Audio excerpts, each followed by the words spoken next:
Hello, everyone, and thank you so much for coming out on a Wednesday evening to get even more ESL professional development in your life. I know we all have very busy schedules, but professional development is important, and I'm really glad that you chose to do this during your free time. My name is Bill Albertson, and I am a board member at PennTESOL East. I am chairing the webinars committee along uh, with Val, who is here, Val Hartig, who is here, and I am the former president of PennTESOL East. And so we're really happy to welcome you here today. Now, before we start today's event, I want to tell you about some of our exciting upcoming events so that you can mark your calendar. On April 2nd, so that's next week, right? It's next Thursday, we are going to be having an advocacy potluck. So anyone interested in joining us for the potluck, check your email. PennTESOL East will be sending out another email reminder, I'm sure, to all of our members about the upcoming potluck. Then on April 22nd, which is also a Wednesday at 6 p.m., we are going to have another webinar, and that will be by Megan Evangeliste from Western Pennsylvania, and she's going to be presenting on supporting English learners in K-12 education. Then we have two events in May. We will be having Rachel Rudder, who is an advocacy expert, doing an Ask Me Anything. So that's going to be an interactive session, and please check your email for the specific date. If Val does have the specific date, she can put it in the chat for us, but I don't think we have the specific date quite yet. And then our big event on May 30th, we're going to be having our spring symposium. And that's going to be at the Welcoming Center, which is where Kara works. And it's going to be a half-day free event for members. Also, keep an eye out on your email because we're going to be announcing our plenary speaker very soon. So if you're not a member of PennTESOL East yet, I encourage you to join because we have a lot of exciting stuff coming. And for our members, the symposium is going to be free. Now, I want to introduce today's headliners, Kathy Dettmer and Ruby Chan, and their presentation from Pop to Pedagogy, Transforming Songs into Learning Tools. So I'll start by introducing Ruby, my former colleague at Drexel. I used to teach at Drexel with both Kathy and Ruby and several other folks here. She is an international educator who has her master's in TESOL from Penn GSE, and she teaches at both the Drexel English Language Center and the University of Pennsylvania English Language Program. She also has a mentorship and academic writing consultancy called Lingo Mentors. Is that correct? Did I say it That's right? correct. Yeah. And so Ruby brings with her a lot of expertise in education, both in the United States and Taiwan. Kathy Dettmer is also at the English Language Center, and she has taught English, French, and Czech. She learned Czech as a Peace Corps volunteer, and she's also been teaching French at Drexel for a long time, as well as English. She has an upcoming book chapter, and for those of you who speak French, it is called Dès le début, enseigner avec les chansons au niveau débutant du FLE, or From the Start, teaching with songs at the beginning level of French. So we It's have, actually at the top. It's like a play on words. oh, at the top. Okay. Or from the top. Yeah. From the top. My French is decent, but it's not that great. Uh, so without further ado, Kathy and Ruby, take it away from pop to pedagogy, transforming songs into learning tools. Okay, just give me a second to share. And while And and while Kathy's sharing, I'll remind everyone we're going to take questions at the end, but this is going to be an interactive presentation, and Kathy and Ruby might ask you to share some things in the chat along the way. okay, great. Let me start the slideshow. Um, hi. So I am Kathy Dettmer, the Assistant Director for Administration at the English Language Center at Drexel University. And I am Ruby Chen. I am the instructor at Drexel, and I work along Kathy. So between us, we've been using pop music as a teaching tool for many years. And in this webinar, we will briefly discuss why using popular music will help your students learn English faster and more happily. We will discuss different methods of using songs in the classroom and how to differentiate levels when working with the same song. Both Ruby and I love music, and when learning languages other than our own mother tongue, we've personally used pop songs to improve our listening comprehension, pronunciation, grammar, and to increase our vocabulary and knowledge of the new culture.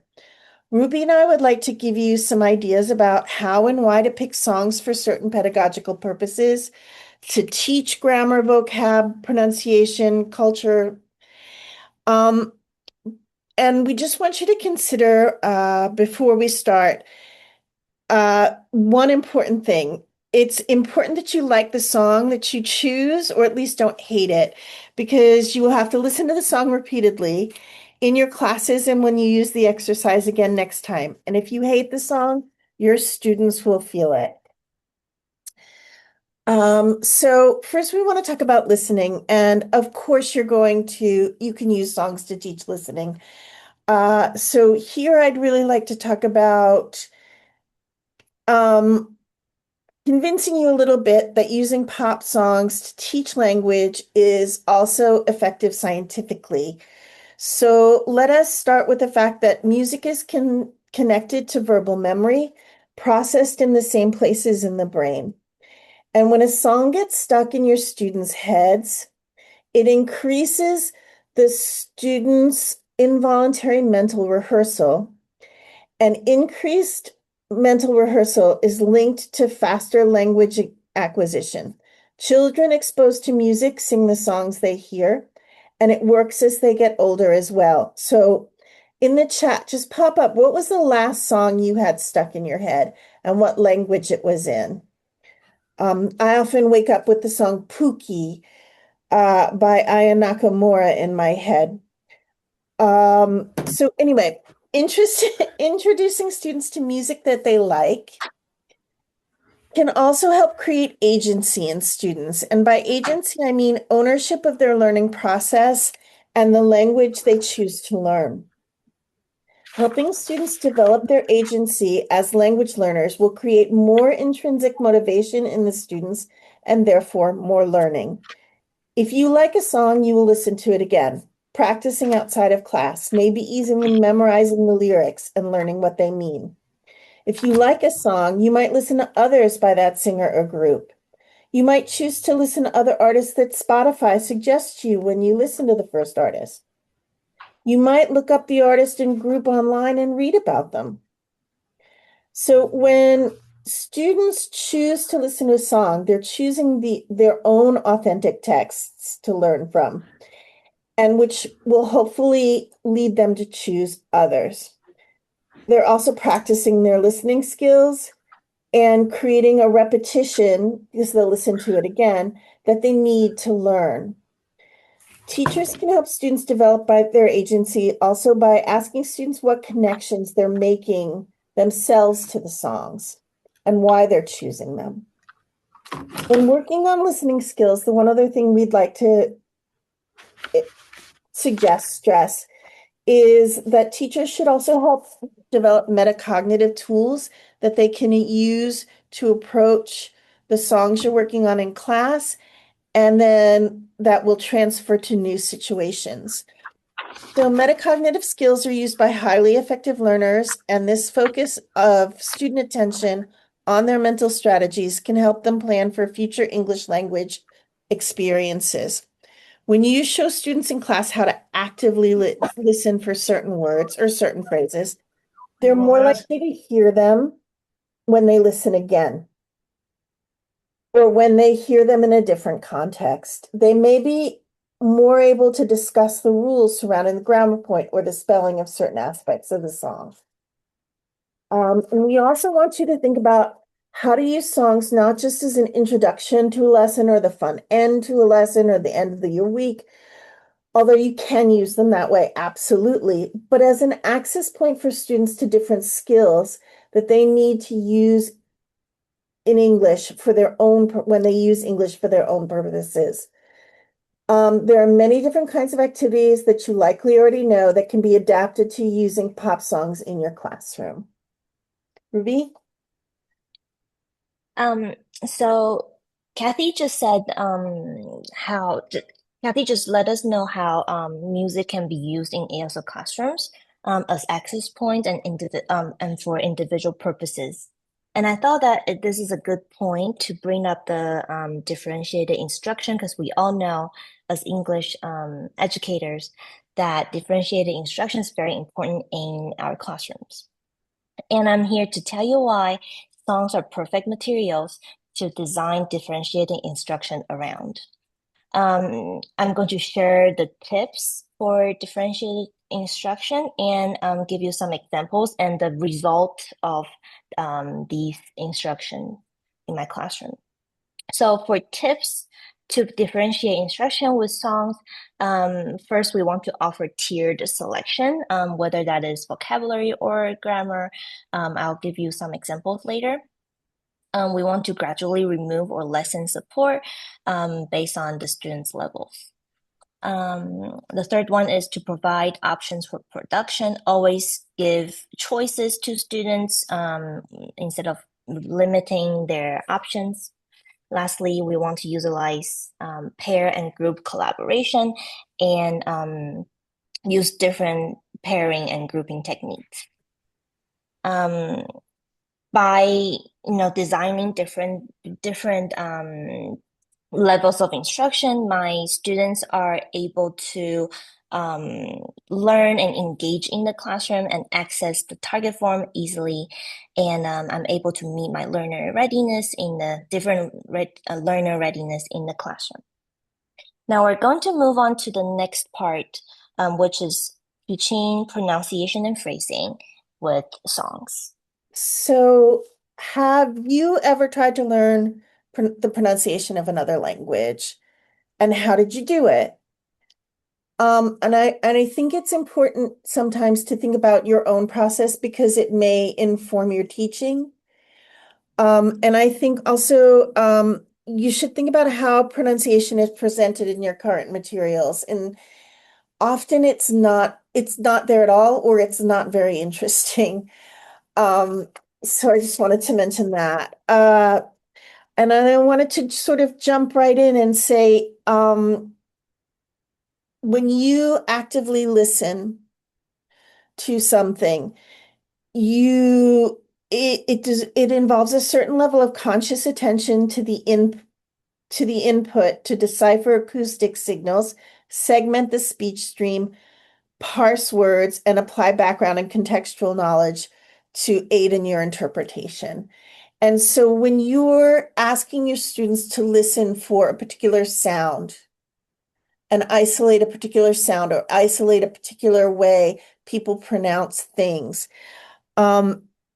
this can really help them hear it and then produce it, hopefully. So music with lyrics helps students develop the ability to perceive word boundaries and to distinguish and produce phonemes. Vowels are really hard to hear, and because they're hard to hear, they're hard to reproduce. So hearing the vowel repeated when a student listens to a song multiple times makes the student more likely to be able to hear his or her own mistakes when pronouncing the words in the songs. And I'm also a big fan of making a point of telling students where the sound is produced in their mouth so that they can figure out what to do with themselves. So a song that we use to teach vowel sounds is Love Me Do by the Beatles. The song contains many different ways to make the oo sound. The students are asked to listen to the song and underline all of the rhyming words. Then on the second listen to list the different ways to make the ooh sound. Depending on the level of students, they can also then work in teams to list other words spelled the same way that make the same sound.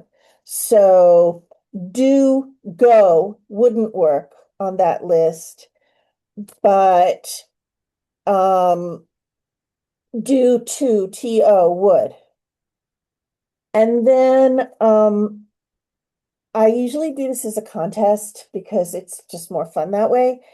And then students read from their lists aloud, and which gives them some pronunciation practice and to hear other people making the sounds, and then cross off the words that other people already have on their lists. When the lists are read, whichever team has the most uncrossed off word wins. And usually I don't have to give them a prize because just winning is enough. I never understood that personally, but there you go.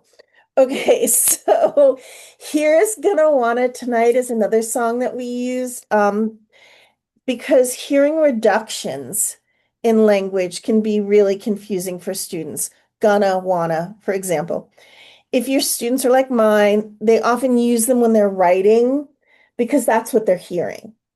And so I often give the students a list of common reductions, and then we hear them in the song, and then we talk about what they grammatically should be. Working with a song like Gonna Wanna Tonight can help students hear the reductions, then decode them so they stop making those mistakes in their writing. I do have to say, just as a caveat, this is not a song for everyone. It's about a singer-songwriter who has a perfect girlfriend, according to him. The video is a total trip. You should check it out. And if your students are older, the video is a really amazing way to explore the stereotype of what the average American man is looking for in a woman.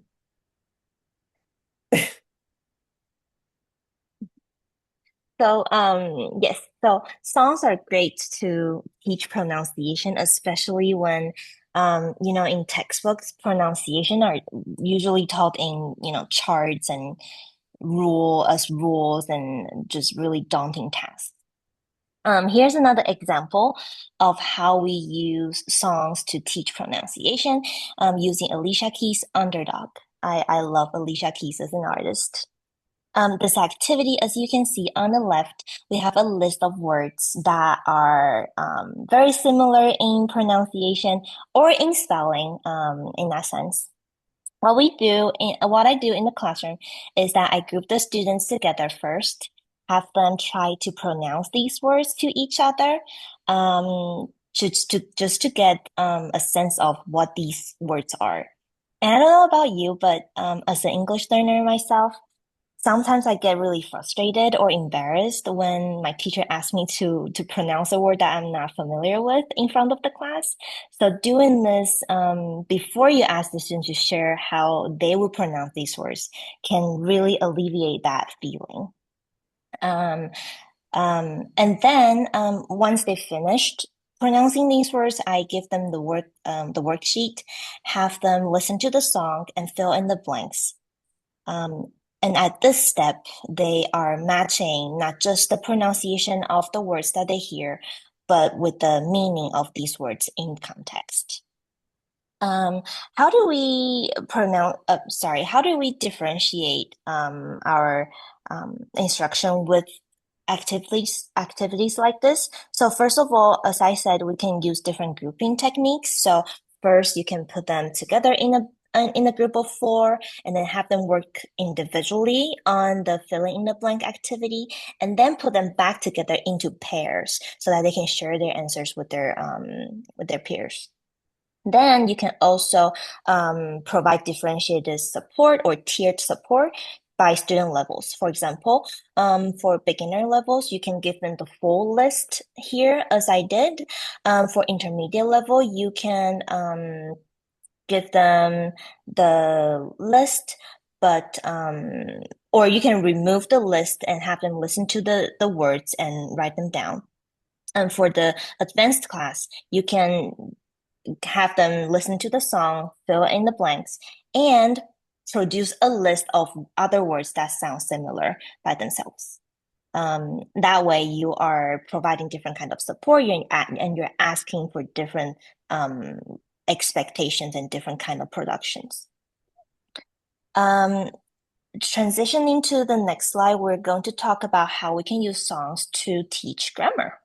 And sorry, if you didn't see, I dropped the handout in the chat. Sorry for being sorry for doing that late. So I want you to think a little bit about what is the most difficult grammar point to teach for you in English. And then I'm going to talk a little bit about how I teach some things that I find a little difficult sometimes.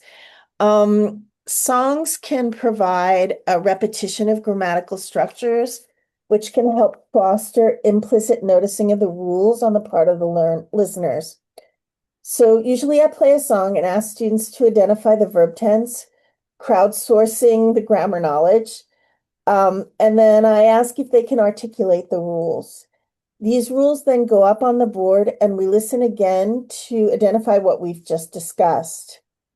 A great song to do this with would be you want something repetition. So a repetitious song that will stick in your student's head and that they may even recognize, mine have, is I Will Always Love You by Dolly Parton. I use it to work on the future tense and its contractions, I will and I'll. But I also have the students underline adverbs and ask how the adverbs of time work with the future tense. And then a way to follow up on this song is to have students practice the structures in writing by asking students to answer the questions, what will you always do in the future? What will you never do? And to expand on that, the students can practice by asking each other and then reporting on what they learned to the class or in writing, or you can do this as a discussion post in your LMS, and other students can be asked to share if they will ever do the same things their classmates will do. And another really sticky for me concept is articles. When I teach articles to students who are coming from languages that do not have them.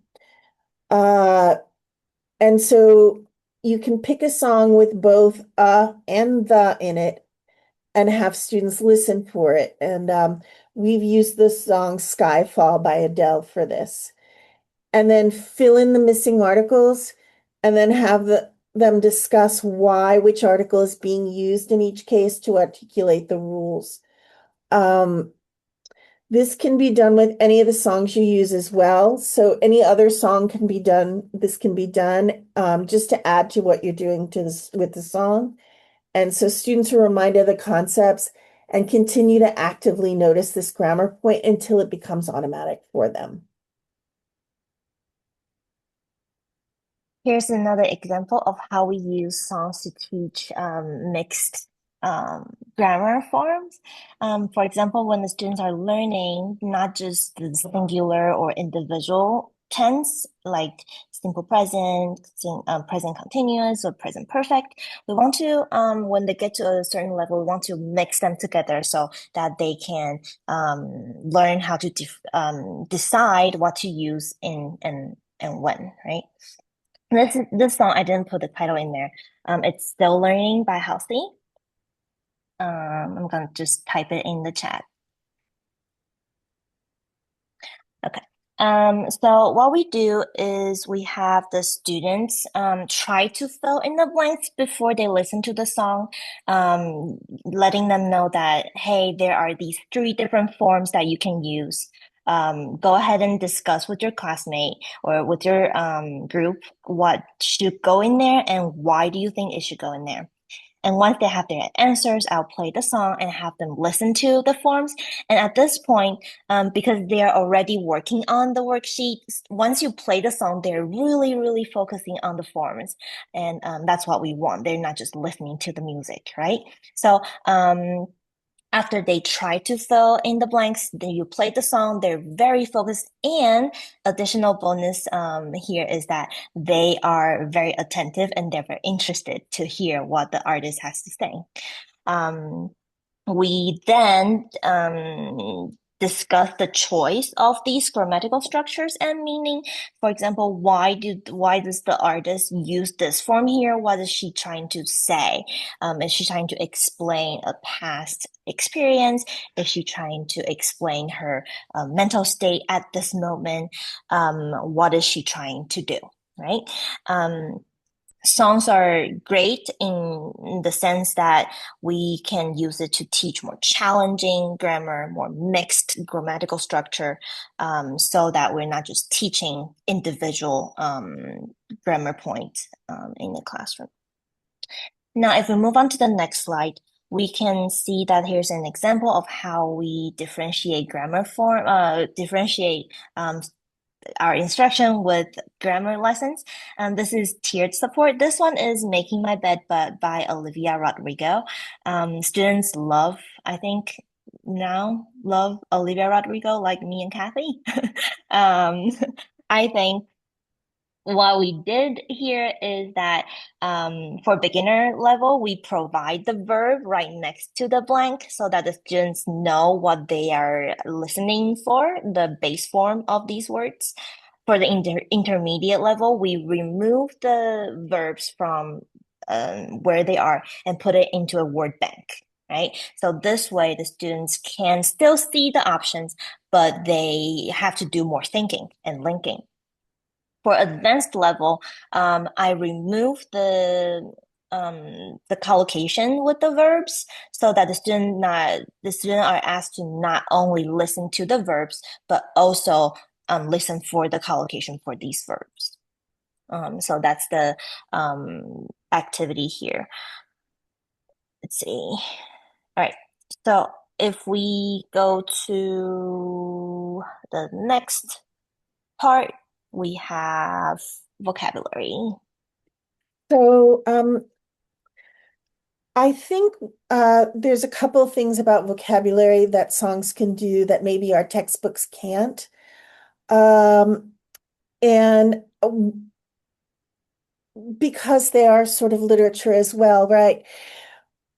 But they're also reflective of language students may be hearing when they're out in the world rather than what they're reading in their textbooks. So the selection of words in songs is very intentional, just like it is in poems. And studying the vocabulary in songs allows students to learn the breadth and depth of lexical items. Artists write lyrics to create meaning and context, and the students can learn the importance of diction and rhetoric and further apply the skills to their own writing and speaking. So there are many ways to approach teaching vocabulary with songs. You can choose songs thematically. We had a chapter in one of our textbooks about New York City. And so during that chapter with my students, I discussed New York State of Mind by Billy Joel, New York, New York by Frank Sinatra, and Empire State of Mind by Jay-Z and Alicia Keys, who I also love. They all had heard the Sinatra. And talking about it also allowed us to talk about Times Square at New Year's, which is, pretty American. New York State of Mind allowed us to talk about homesickness and use the words they used in the chapter about a large city to compare to their own homes. And Empire State of Mind gave us the opportunity to discuss a great deal of slang and idiomatic language. Songs can also be picked for figurative and idiomatic usage. So pick a song with an extended metaphor and have the students explore it. For this, I love the song One Tin Soldier, which was the theme from the film Billy Jack. And it tells the story of a kingdom with a treasure and the valley folks below the castle who fight them until they get the treasure. And the treasure is just a message that says peace on earth. The song was written during the Vietnam War. but it feels really relevant today. And in an upper level class, it could really spark a great conversation or even be the basis for a debate.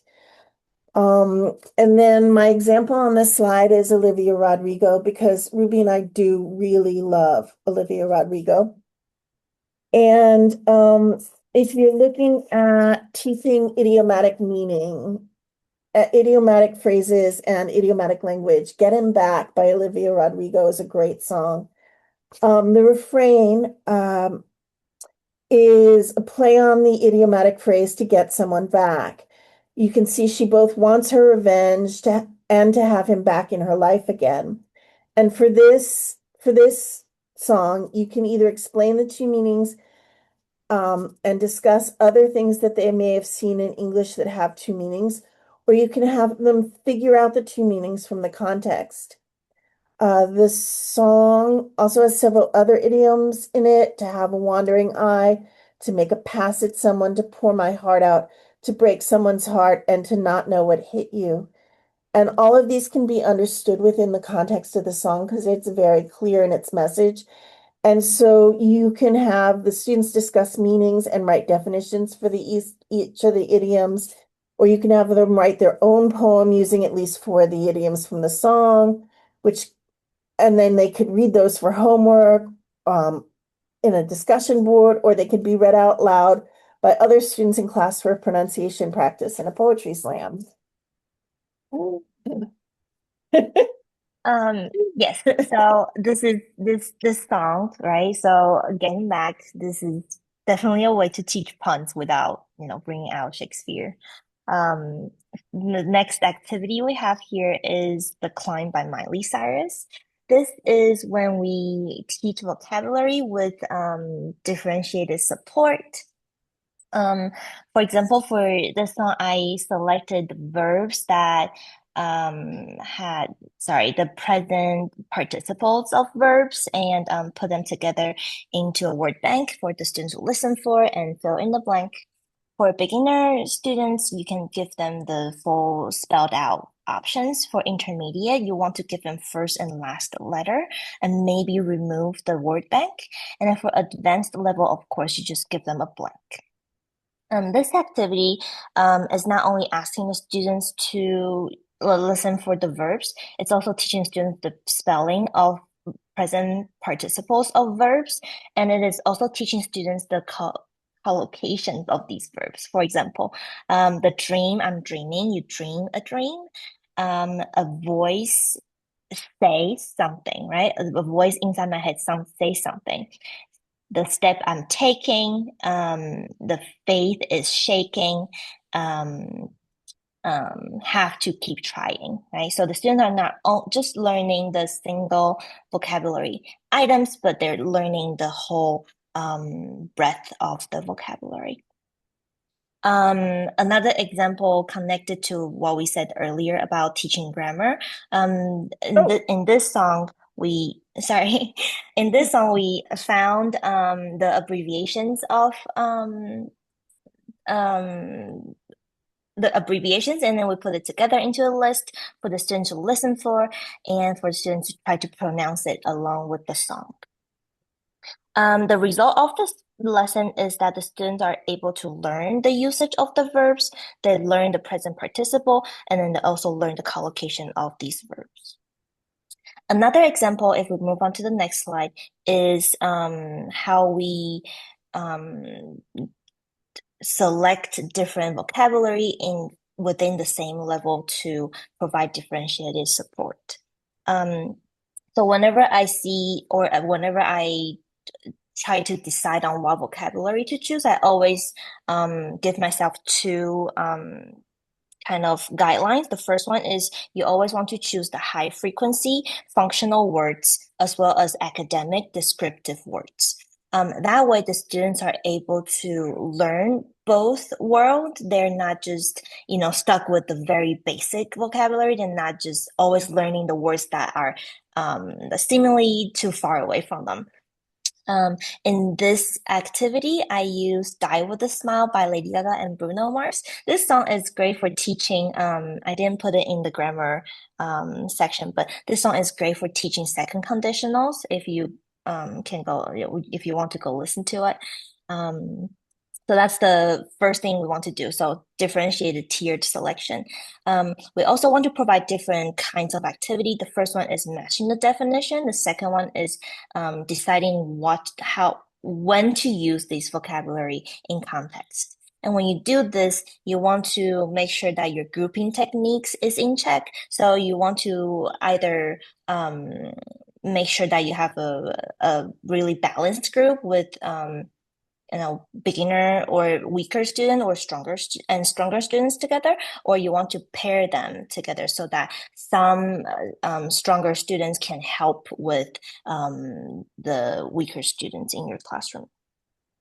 All right, now we're getting to the next topic, which is culture. Culture. So, language shapes culture and culture shapes language. And just because you understand the words doesn't mean that you're going to understand the utterance without the context that the culture can create. And songs are a great way to open up a discussion about culture in different ways. I do want to say, my husband and I watch a lot of French television. And while his French is quite good, he didn't learn it in France. He learned it in Africa on job sites. And so when we watch things, he often misses jokes or he misses something going on because he doesn't understand the literary or pop cultural or historical reference they're based on. And then I have to explain why I'm laughing or why I just gasped out loud at something someone said or did. And I think I've had that feeling myself learning languages, and I think this happens to our students. And when you're living in the middle of someone else's language, you can feel like a visitor from another planet. And it can make you feel less confident in your language skills. So I think it's really important that any way you can give some cultural instruction while you're also teaching language, it's really important. Um, and going back to Gonna Wanna Tonight, just briefly, the perfect girlfriend is a woman who wears a football jersey, plays cards while drinking whiskey in a cabin by a lake, accompanied by her faithful golden retriever, and she brings you food while you strum your guitar on the porch, but still looks good in a red, white, and blue bikini.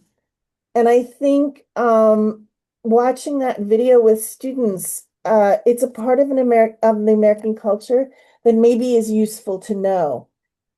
And even if it's a little delusional.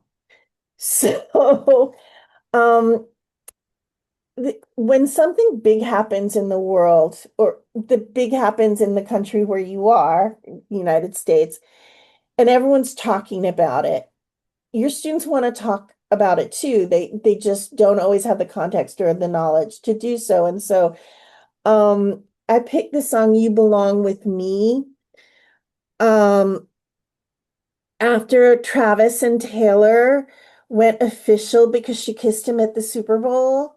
And then he sang this song to her on the dance floor, even though it's her song. And the video, I like to show this video too, because the song and the video play on that the girl next door versus the cheerleader fighting for the heart of the star football player trope that's really common in American culture and something that you kind of should know.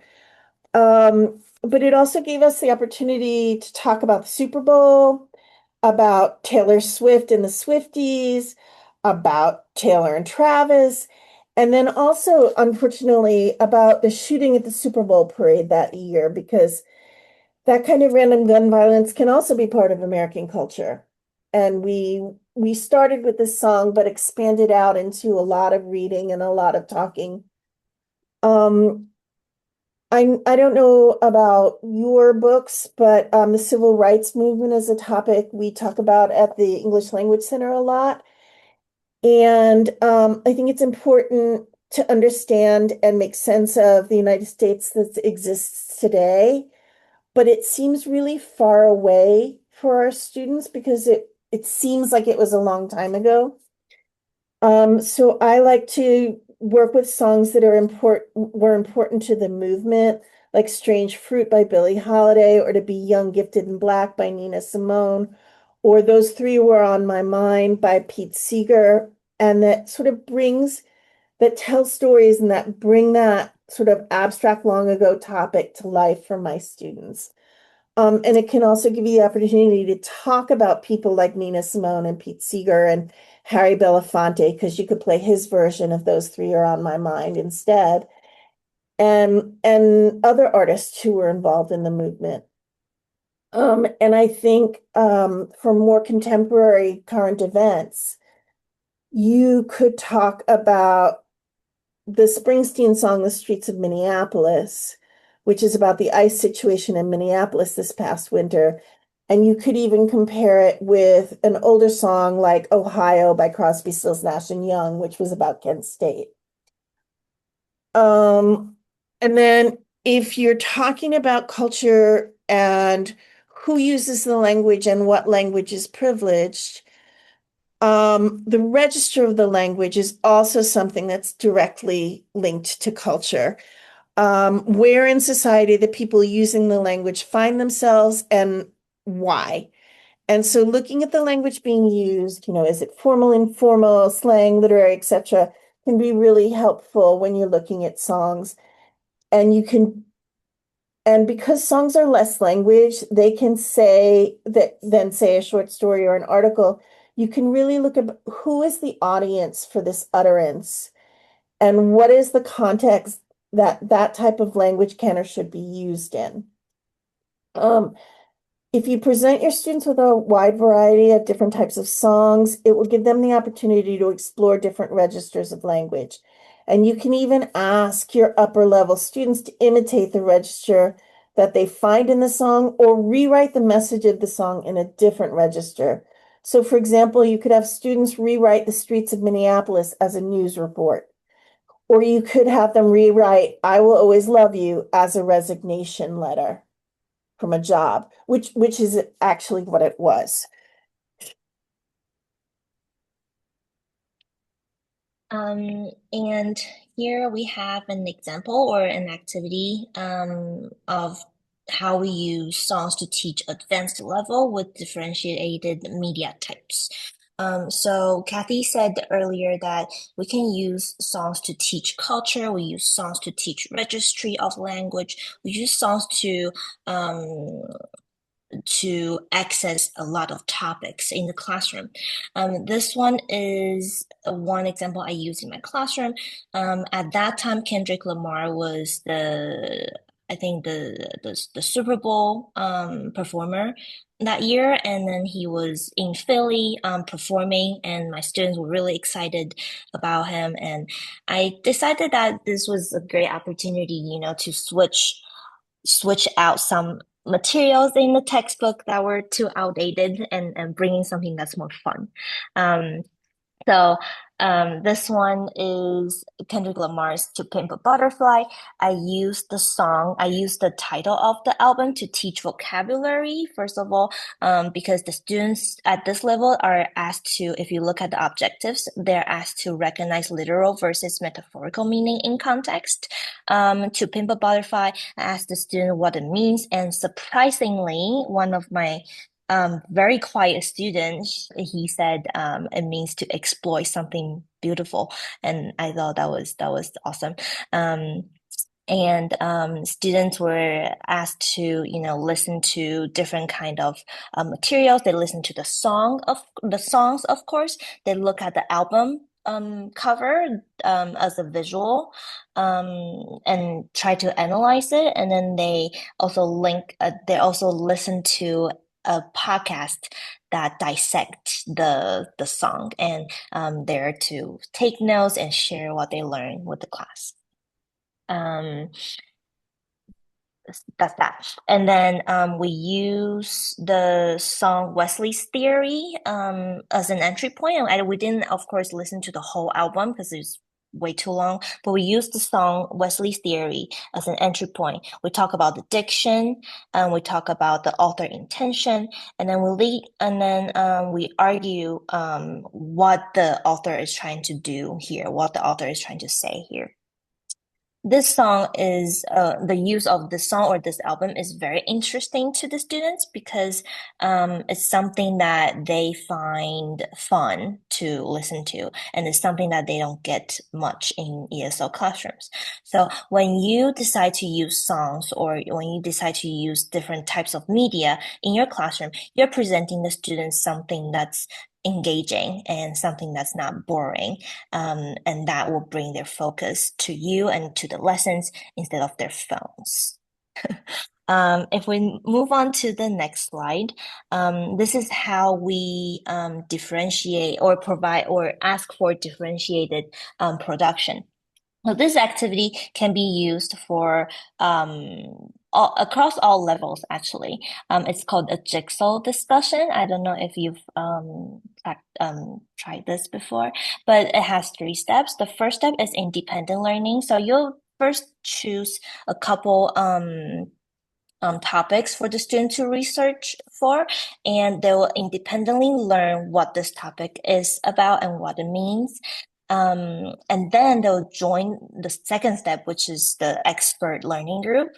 They'll come together with other students who research on the same topic, and then they will share their expertise on this topic and take notes. And once they've finished learning from all the other experts, they'll join this jigsaw learning group, which has all different topics that you assigned. And so by researching on one topic, they're learning all 4 or 5 topics that you assign to the class.